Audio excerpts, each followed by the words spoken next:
इस पार्ट आज कैसे हैं आप लोग। आई होप आप सभी अच्छे होंगे, स्वस्थ होंगे, मैं स्टोरी लाइन को एंजॉय कर रहे होंगे। तो जो कोई भी मेरे चैनल पर न्यू आ रहा है प्लीज़ मेरे चैनल को लाइक शेयर सब्सक्राइब करना मत भूलिएगा। और अगर आप लोगों को मेरे स्टोरी लाइन उसके प्लॉट्स पसंद आते हैं तो प्लीज़ मुझे कमेंट्स करके अप्रिशिएट करना भी मत भूलिएगा। जैसा भी लगता है आप लोगों को ये स्टोरी प्लीज़ मुझे ज़रूर बताइएगा। और जैसा भी लगे आप लोग मुझे सजेस्ट कर सकते हैं कि मैं नेक्स्ट किस तरह की स्टोरी लेके आऊँ, ठीक है। तो चलिए हम इसे स्टार्ट करते हैं। जहाँ लास्ट पार्ट में हमने देखा कि किस तरह से जो जियोन था वो आता है और कहते थे कि मैं कुकी का बड़ा भाई हूँ। तो ये एक ट्विन स्टोरी होने वाली है और भी ये एक अरेंज मैरिज बेस्ड स्टोरी होने वाली है। तेते के तो पैरों तले ज़मीन खिसक गई थी और वो कहता है ये आप क्या क्या बोल रहे हैं, मतलब कहना क्या चाहते हैं। इस पे जियोन कहता है यही कि तुम इतने स्पेशल क्यों हो कि तुम्हारी वजह से हर कोई तुम्हारे तरफ तुम्हारे प्रति तुम्हारे लिए अट्रैक्ट होता है। यू नो व्हाट बेबी, मुझे लगा नहीं था कि तुम इतने स्पेशल होगे, लेकिन अब हम सबका दिल सिर्फ और सिर्फ तुम पे आया है। और यू नो व्हाट बेबी, अब तो तुम्हें मेरा होना होगा। ये बात सुनकर वो कहता नहीं ऐसा नहीं हो सकता। तो जियोन कहता है हाँ ऐसा हो चुका है कल रात को, और एक पेपर उसके ऊपर फेंकते हुए कहता है कल रात को जब मैं लाया था तुम्हें तो इस पेपर पे मैंने तुम्हारे अंगूठे के निशान ले लिए थे। चाहो तो तुम चेक कर सकते हो, ये तुम्हारे ही हैं। अब तुम कुछ भी करो, तुम मानो या ना मानो लीगली तुम मेरे हस्बैंड हो। इतना बोलकर वो अपने शर्ट्स को खोल देता है और अपने जो पैंट्स थे उसके बेल्ट टकल को ढीला करते हुए उसकी तरफ बढ़ रहा होता है। तेते जो कि बेड पे धड़ाम से गिर गया था वो कहता नहीं आप ऐसा नहीं कर सकते।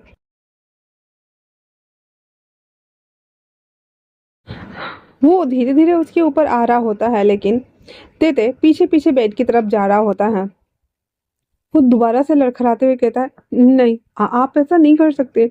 कु- ये मेरा फियांसे है, मैं उससे शादी करने वाला हूँ। हम दोनों के बीच में सब ठीक हो जाएगा, पर आप इस तरह से क्यों हो। पर जीवन के दिमाग में कुछ भी नहीं चल रहा था।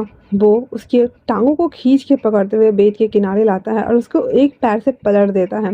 उसके दोनों हाथों को अपने टाई से बांध दिया हुआ था और उस हाथ को ना पीछे की तरफ से घुमाते हुए ऊपर कर देता है, जहाँ पे अब उसके पास छटपटाने के अलावा कोई ऑप्शन नहीं था। और फिर उसके सारे कपड़ों को रिमूव कर बहुत ही ब्रूटल तरीके से उसके साथ इंटीमेट होता है, जिसकी वजह से वो बहुत ज़्यादा ज़ोर से चीखता है। हालांकि वो कमरा एक साउंड प्रूफ कमरा था, जिस वजह से वो साउंड बाहर बिल्कुल भी नहीं जा रही थी। फिर भी वो चीख रहा था, उसकी चीख ही इस कमरे में गूंज रही थी और जियोन उसके साथ बहुत ही ब्रूटल तरीके से इंटीमेट हो रहा था और बार बार एक ही शब्द दोहराया जा रहा था, यू नो व्हाट बेबी, तुम वाकई में बहुत ज़्यादा लजीज हो। मैंने सोचा नहीं था कि तुम इतने ज़्यादा अच्छे होने वाले हो। मैंने बहुत लोगों के साथ बहुत कुछ किया है, पर सच में तुम में कोई बात तो है। और इतना बोल करके वो फाइनल राउंड कंप्लीट करता है, जहाँ पे तेते की आंखों में आंसू था और वो बस रो रहा होता है।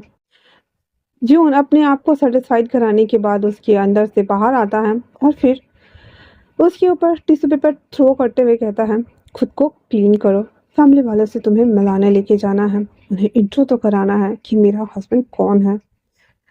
जियोन की बात सुन करके तेते कुछ भी नहीं बोलता है और खुद को उसी हालत में रखता है, क्योंकि उसके बैक में पेन होने लगा था। होगा भी क्यों नहीं, जीवन ने उसके साथ जबरदस्ती जो की थी। वो आराम से उठता है, अपने आप को क्लीन करके कपड़े पहनता है और उसको रोते हुए आंखों से देखते हुए कहता है पर आपको ये नहीं करना चाहिए था, मैं स्टिल वर्जन था, तो मैं कुकी के लिए मैंने खुद को बचा के रखा हुआ था। जियोन जैसे ही कुकी की वॉइस बातें सुनता है उसको आंखों में गुस्सा उतरा हुआ था और वो आता है और आने के साथ ही उसके लिप्स को बाइट करते हुए उसके लिप्स को काटता है, अंदर उसे किस करना शुरू करता है। लगभग 5-7 मिनट तक लगातार उससे शक किए जा रहा था और वो उसके पैर तेते के कांपने लगे थे, उसकी बॉडी नम पड़ रही थी, उसकी आंखें ब्लर हो रही थी, उसका विजन ब्लर हो रहा था, उसकी आंखें बंद हो रही थी और वो अपने आप को एक से ढीला छोड़ रहा था। तब जा करके कहीं जियोन उसको छोड़ता है, देखता है कि वो गिरने वाला है, उसे अपने बाहों में होल्ड करते हुए कहता है तुम सिर्फ मेरे हो, मेरे और किसी के भी नहीं। इतना बोलने के साथ ही उसे वो बेड पर लिटा देता है। फिर बाहर निकल कर आते ही कहता है इसे रेडी करो, और हाँ, सिर्फ लड़कियां जाएंगी अंदर, कोई जेंट्स इसे हाथ नहीं लगाएगा। इतना बोलकर वो नीचे चला आता है। इधर तब तक उन लोगों ने इसे रेडी कर दिया हुआ था, और फिर वो ऊपर आता है, उसे कहता है चलो ब्रेकफास्ट करते हैं। जियोन कहता है देख के कहता है जियोन से, मुझे नहीं करना, आपको जो करना था मेरे साथ कर चुके हम। जियोना को बहुत ज़्यादा गुस्सा आ रहा था, इसलिए वो कहता है मेड से ब्रेकफास्ट यहीं लेके आऊँ। वो सारा ब्रेकफास्ट लेकर के मेड ला करके बेड पे एक कॉर्नर में रख देती है। जियोन उसके गालों को थपथपाते हुए कहता है चुपचाप से ब्रेकफास्ट करो, क्योंकि मैं कोई तमाशा नहीं चाहता, ये तुम्हारे लिए बहुत ज़्यादा मिजरेबल हो जाएगा और तुम बैक करोगे, क्योंकि मैं तुम पे मर्सी करने वाला नहीं हूँ। और दूसरी बात, मुझे मेस्टअप करने में बहुत मज़ा आता है, खासकर वो जो कि मेरी हो, समझे तुम। और इतना बोल करके वो प्लेट आगे करता है, पर वो मुंह नहीं खोल रहा था, उसको बहुत गुस्सा आ रहा था, और वो कहता है तिते, मैंने कहा ओपन योर माउथ। उसकी बात सुनकर वो कहता मुझे नहीं खाना, मुझे नहीं खाना, नहीं खाना, नहीं खाना। पर शुना कहता है कि गुड। फिर इतना सुन करके उसके एक जो डम्पलिंग्स थे वो उसे हाथ में लेता, चॉपस्टिक की हेल्प से उसके गालों को दबाता, देन उसके मुंह में ठूसते हुए कहता खाओ खाओ खाओ, मैंने बोला ना खाओ। इसकी इस एक्शन से तेरे की आंखों में आंसू आ गए थे, और वो रोते रोते उसे खा रहा होता है। उसके बाद थोड़ा 2-3 बाइट ही खाता, वो ज़्यादा नहीं था, खा लेता है और उसके बाद कहता चलो बेबी, किसी से मिलवाना है तुम्हें, होल फैमिली हमारा इंतजार जो कर रही है। इतना बोलने के साथ ही वो बाहर आता है, जहाँ पे ऑलरेडी 10-11 गाड़ियों का काफिला खड़ा था। वो एक बहुत बड़ी सी बीच मर्सिडीज बेंज कार में जाके बैठ जाता है। वो कार निकल पड़ती है।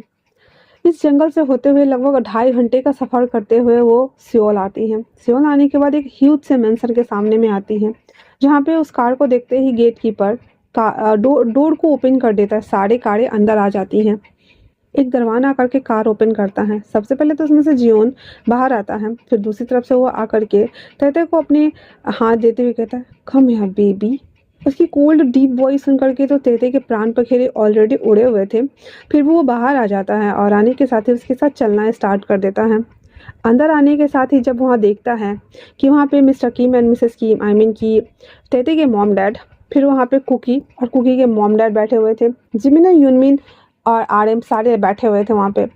आने के साथ ही वो सब जब देखते हैं, क्योंकि अचानक से उसके फादर को मैसेज आया था, और जो कि हमारे जियोन ने ही किया था, और उसने सबको बुलाया था।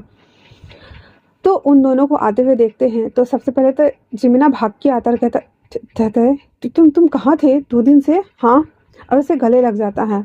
जब वो देखता है कि ये दोनों गले लग रहे हैं, जियोन को पता नहीं क्यों जेलसी हुई थी भाई साहब, भयंकर वाली। वो उसको हटाते हुए उसको दोनों एकदम बीच से चीरते हुए कहता है ये मेरा हस्बैंड है, दूर रहो तुम। उसकी बात सुनकर जिमिना तो एकदम हाँ करके देख रहा होता, भाई ये कब हो गया, कैसे हो गया, किसने कर दिया, पूछना चाह रहा था, पूछ नहीं पा रहा था। और वो अनबिलिंगली देख रहा होता है, जहाँ पे तेते कुछ भी नहीं बोल रहा था। फिर वो सबके सामने लाते हुए कहता है अटेंशन एवरीबॉडी गाइस प्लीज, तो meet my little husband, my cutie pie तेते, है ना बेबी।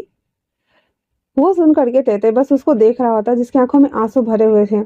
कुकी जो कि उसे देख रहा होता और कहता है ये सब क्या है, हाँ।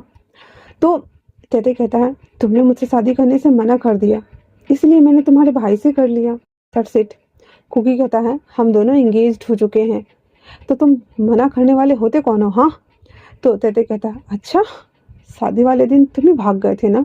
तो कुकी कहता है वो तो मैं। तब जियोन कहता है वो मेरे कहने पे गया था, क्योंकि मैंने बोला था, है ना baby. Sorry my little bro, वैसे मैं बता दूं, ये मेरे फादर हैं, बट ये मेरी मदर नहीं है, और ये मेरा भाई भी नहीं है। तो एक तरह से देखा जाए तो हम दोनों भाई होके भी भाई नहीं है। और दूसरी बात कि तुम मेरे हस्बैंड हो, तो तुम मेरी बात सुनो, ना कि उसकी। I am jealous baby, I am jealous. और इतना बोल करके वो तहते को और चिपका रहा होता है, जिससे कुकी का खून खोल रहा होता है। और वो आते हुए कहता है आपने कहा था शादी नहीं करने के लिए, छोड़ देने के लिए, तो मैंने छोड़ दिया, पर आपने ये नहीं कहा था कि आप उनसे शादी करने वाले हैं। जियोन एक स्मिक के साथ में कहता है मैं तुम्हारा बड़ा भाई हूँ, बड़े भाई के होते हुए छोटा भाई शादी कैसे कर सकता है। पहले तो मुझे लगा कि ये तेते कोई नॉर्मल ऑर्डिनरी पर्सन है, पर जब मैंने उसे देखा तो वो बहुत ज़्यादा प्रीसियस लगा मुझे। मैंने इसकी हेल्प भी की, मैंने इसे ढूंढा भी। तुम्हें पता है ये बेहोश पड़ा हुआ था। दीदी। और वो बहुत ज़्यादा उदास भी लग रहा था क्योंकि तुमने इसे डिच जो किया था बेबी ब्रो। उसकी बात सुनकर के कुकी एक पंच लगाता है जॉन को और कहता है, मैंने डिच किया था या आपने फादर को ब्लैकमेल किया था? हाँ फादर, आप बोलते क्यों नहीं हैं, क्यों नहीं बताते हैं? उसके फादर कहते हैं, जोना तुमने जो कहा था इसने वो किया है। एक तरह से देखा जाए तो ये दोनों पहले से इंगेज्ड है, तो तुम इसे अलग नहीं कर सकते हो। तो वो कहता है, तो क्या करूँ मैं अपना हस्बैंड शेयर नहीं कर सकता। इस पे कुकी कहता है, आप चाहो ना चाहो वो मेरा था और मेरा ही रहेगा। और दूसरी बात, आपने मेरे बाद उससे शादी की है, मैं उसका ऑलरेडी फियांसे था। तो ज्यून कहता है, तुमने शादी तो नहीं करी है ना? तेते कहता है, बस बस बस करो आप लोग। ये कह रहा है इसका हस्बैंड है, ये कह रहा है कि ये मेरा फियांसे है। कोई मुझसे तो पूछो कि मैं क्या चाहता हूँ। मैं क्या चाहता हूँ, मैं किसी के साथ नहीं रहना चाहता, किसी के साथ नहीं। जॉन उसे अपनी बाहों में कसते हुए कहता है, तुम मुझे छोड़ के नहीं जा सकते बेबी, मुझे छोड़ के बिल्कुल भी नहीं जा सकते, समझे ना? बिल्कुल भी नहीं। चलो हम बताने आए थे, चलो चलो हम वापस चलते हैं अपने मेंशन, ठीक है ना? कुकी उसका हाथ पकड़े हुए था, एक तरफ से जियोन उसके हाथ को पकड़े हुए था और दूसरी तरफ से कुकी उसके हाथ को पकड़े हुए था और कहता है, ये तो बिल्कुल नहीं जाएगा, और अगर जाएगा तो मैं साथ जाऊंगा। उसकी बात सुनकर जियोन कहता है, ऐसा नहीं हो सकता, हम दोनों इसे बांट नहीं सकते। कुकी कहता है, बट चुकी है क्योंकि ये मेरा भी है और आप चाहें या ना चाहें मैं इसे आपके हवाले तो बिल्कुल नहीं नहीं छोड़ने वाला। एक तो ये मेरा फ्रेंड है, दूसरा ये मेरा फियांसे है। और रही बात शादी की, तो आपको पता है कॉन्ट्रैक्ट पेपर पे साइन इसने कर दिए हैं मॉम। और इतना बोल करके उसकी मॉम एक पेपर लाती हैं और कुकी भी उस पर साइन कर देता है और कहता है, लीगली अब ये मेरा भी हस्बैंड बन चुका है। इस पे जियोन उस पेपर को देखता है तो उससे आश्चर्य होता है और टहते की तरफ फेंकते हुए कहता है, ये सब क्या है? हाँ, वो जब देखता है तो कहता है, ये सब क्या है? तो उसे याद आता है कि हाँ, जब शादी की बात हो रही थी तो उसकी मम्मा ने कहा था कि कुछ शेयर्स तुम्हारे नाम करने हैं, तो उसके टाइम पे उसने साइन किया हुआ था। तो वो उसकी मॉम की तरफ देखता है तो उसकी मॉम कहती, आई एम सॉरी बेटा, मुझे पता था ऐसा कुछ सीन बनेगा, इसलिए मैंने शेयर्स जब तुम्हारे नाम किए थे ना अपनी कंपनी के, जो कि मेरे थे, तभी मैंने इस पे सर्टिफिकेट पे साइन ले लिए थे तुम्हारे। और अब कुकी ने भी कर दिया है क्योंकि मुझे पता था कि जियोन कुछ ना कुछ तो करेगा। जियोन को लगता है कि जो कि जियोन की मॉम मेरी बहन थी और उनका एक्सीडेंट हुआ था, तो जियोन को हमेशा से लगता है कि मैंने उनकी मॉम को, जियोन एकदम कांपते हुए जो ग्लास टेबल होता है उसे तोड़ देता और कहता, हाँ हाँ, आपकी वजह से मेरी मॉम ने सुसाइड किया है क्योंकि आपने डैड को फंसाया था। आप ही थी जो मेरी और मेरे डैड के बीच में आई थी, तो क्यों ना करो भला। और वैसे भी ये मेरा है, कोई कहता अब ये मेरा भी है। और इतना बोलकर दोनों तैतों को खींच रहे होते हैं। तैतय जो कि बहुत ज़्यादा परेशान हो गया था, अपने हाथों को खींचते हुए कहता, बस बस बस करो तुम दोनों, बस करो, मुझे किसी के साथ नहीं जाना, मतलब नहीं जाना, कुछ भी कर लो मैं नहीं जाऊंगा। उसकी बात सुन करके उसकी मॉम डराते हुए कहते हैं, चलो कुकी हम घर चलते हैं। तभी उसके डैड की तरफ उस जियोन के कुछ बॉडीगार्ड्स आ जाते हुए कहते हैं, सर आप सर को नहीं ले जा सकते क्योंकि अब वो हमारे सर के हस्बैंड हैं। मिस्टर एंड मिसेस किम दोनों भौचक्के थे कि इसके बॉडीगार्ड भी इसकी तरफ है। जियोन कहता है, डैड मॉम, मैं नहीं चाहता कि आप बीच में आए, मैं प्रॉमिस करता हूँ मैं इसका ख्याल रखूंगा, अगर ये मेरी बात माना तो, और अगर नहीं माना तो मैं कुछ नहीं कर सकता। इतना बोल कर उसे अपने कंधे पे उठाता है, बाहर आ जाता है।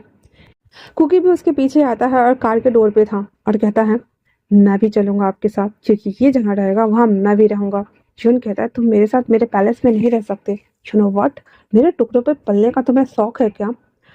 कुकी कहता है, हाँ मुझे बिल्कुल शौक है क्योंकि जहाँ ये रहेगा वहाँ तो मैं बिल्कुल ही रहूंगा। इतना बोल करके वो भी अंदर आके बैठ जाता है जबरदस्ती। जून कहता है, डिस्कस्टिंग, तुम नहीं जा रहे हो। कहता है, मैं जाऊंगा। और तेते जो कि वहां बैठ के रो रहा होता है वो उसे गले लगाते हुए कहता है, सब ठीक हो जाएगा, मैंने कहा ना सब ठीक हो जाएगा। तेते कहता है, मुझसे बात मत करो, अगर तुम उस दिन नहीं जाते मुझे बताते तो ऐसा कुछ नहीं होता। उसकी बात सुनकर कुकी कहता है, मुझे माफ कर दो, प्लीज मुझे माफ कर दो, पर सब सही हो जाएगा, मेरा यकीन करो, ठीक है ना? जियन कहता है, इसे हाथ मत लगाओ। कुकी उसके हाथों को पकड़ लेकर कहता है, आपको लगता है कि मैं कमजोर हूँ? बिल्कुल भी नहीं। आप मुझे प्रॉपर्टी में हरा सकते हैं, जो आप इतने अमीर हैं ना, उससे मुझे हरा सकते हैं, पर हम दोनों बराबरी हैं। आप जानते हैं ना, आपके जितना मैं भी इक्वल हूँ। आप मेरे बड़े भाई हैं, इसका क्या मतलब? मैं अपने फियांसे को नहीं छोड़ूँगा। सॉरी, मैं अपने हस्बैंड को नहीं छोड़ूँगा। और इतना बोलकर उसके हाथ को पकड़े हुए था। अब ऐसा नहीं था कि कुकी यहाँ पे कमज़ोर था या कुछ भी। कुकी का भी पावर, जो सेंसेस पावर था, वो जो उनके बराबर ही था। और वो दोनों एक-दूसरे को आँखों-आँखों में देख रहे थे, जहाँ पे हमारा बेचारा तेते दोनों को देख रहा होता और परेशान, हैरान, बीच में दुबका हुआ बैठा हुआ था। तो आज के लिए इतना ही। कैसा लगा आप लोगों को ये पार्ट, मुझे कमेंट्स करके ज़रूर बताना। तब तक के लिए थैंक्स फॉर वॉचिंग।